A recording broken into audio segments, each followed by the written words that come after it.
Alright, so we're working on wooden atlatl darts or spears. And this is Arrowwood viburnum that I cut down here in Florida. And the species isn't terribly important, but of course you want a hardwood and something that's relatively long and straight. And I kind of look for, 6 to 8 feet. 8 feet obviously can be very tough to find, but 6 foot's kind of my minimum that I really look for. Not saying you can't get by with less, but I prefer 6 foot plus. And I cut these various diameters, and you can kind of get away with different diameter shafts for different purposes, different size animals that you're hunting.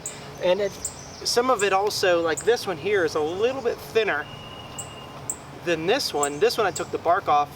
This one I could leave the bark on, and that's going to add a little bit more mass to it, but it's also going to take longer to dry.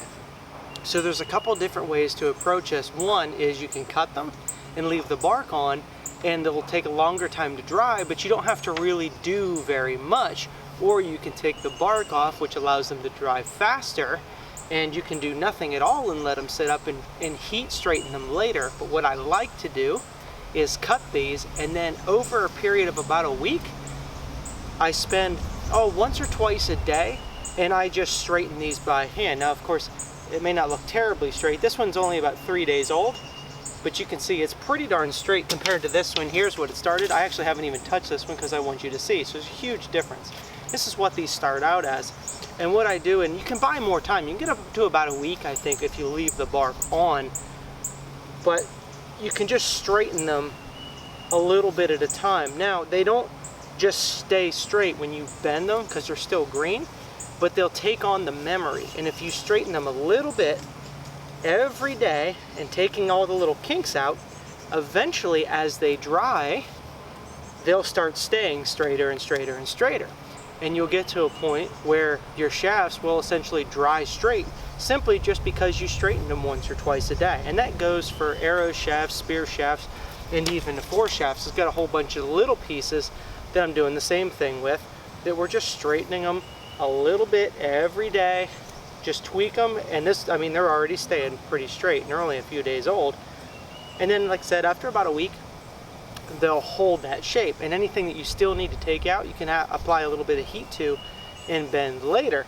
And that's really the best way I've found for working wooden shafts, be it for atlatls, fore shafts, or arrow shafts. All the same thing. But some species you can leave bark on, some species you can't leave the bark on because it'll pop off later. With spear shafts, I found Arrowwood viburnum, I can leave the bark on. It kind of pops loose in a couple places. It doesn't hurt anything, but with an arrow shaft, you do need to take it off. My fore shafts, which is the same stuff I use for arrow shafts, is sparkleberry, and it actually dries really well with the bark on. So I can leave the bark on all of these. Now, of course, like I said, they take a little bit longer to dry if you do that. So it kind of depends on the time frame you're looking to work with. If you leave the bark on and kind of work through it, within a month or two, they're kind of dried out and they'll hold their shape. And for, let's just say, a survival atlatl, taking a green sapling and using that and kind of straightening it, that's fine. There's nothing wrong with that. It's in a survival situation, you do what you have to do. But if you're looking for long-term primitive hunting, food procurement, you want these seasoned, okay? Because they'll lose the moisture, they'll stay straight, they'll also be stiffer. So the stiffer they are, obviously the harder you can throw them and the better penetration you can get. Something that's green and weak and has a lot of crookedness to it can serve a purpose in that survival situation, but it's not a good long-term atlatl system. So we want these to be dry. Okay, this way they're not changing on us as they go. And if we can straighten them and then let them dry for a period of, say, a couple months, they're going to be great atlatl spears to use in the future. Now, if you're in a rush and you can't let them dry with the bark on, or you want to dry them a little bit faster, like I said, go ahead, just scrape or peel the bark off depending on the time of year, and just continue the process. The only real problem you're going to find, especially as they get bigger, and I'll show you a close-up here in a second, but the larger the shaft, especially, and not even necessarily has to do with the size of it, but just how fast they dry, they'll start to split and check, especially if you take the bark off they'll dry a little bit too quick. And then that is a problem that you can run into. And that doesn't mean just because you get a split in it that your shaft is worthless now, because that's not the case at all. But that can present a new set of problems in the future. Say if you're trying to put a foreshaft into it, or you're trying to do a lap jointed foreshaft, or just want to marry a point right to the end of this to begin with. Sometimes these splits can run you into a little bit of a problem.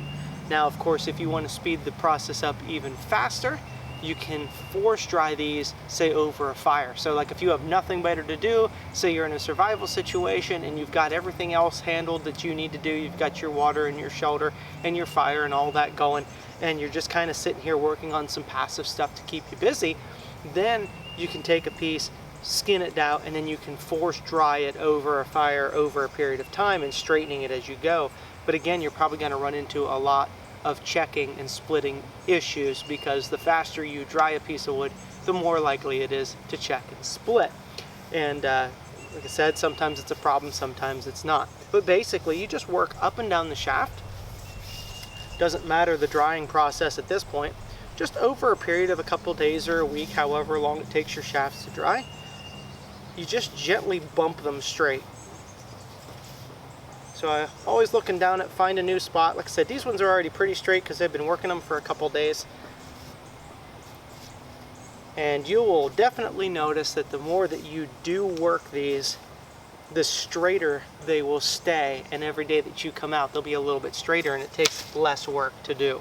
So if you get one that's really wonky like this, don't worry about it. Just take your time. Work on straightening it out, and it'll straighten out over time, and you'll have a really nice atlatl shaft when it's finally dried out and ready to use. To learn more about making atlatls, fletching, doing foreshafts, hunting with them, anything that you may need to know, please do check out my other videos on my Hunt Primitive YouTube channel. In fact, I will also put a link to a playlist down in the description.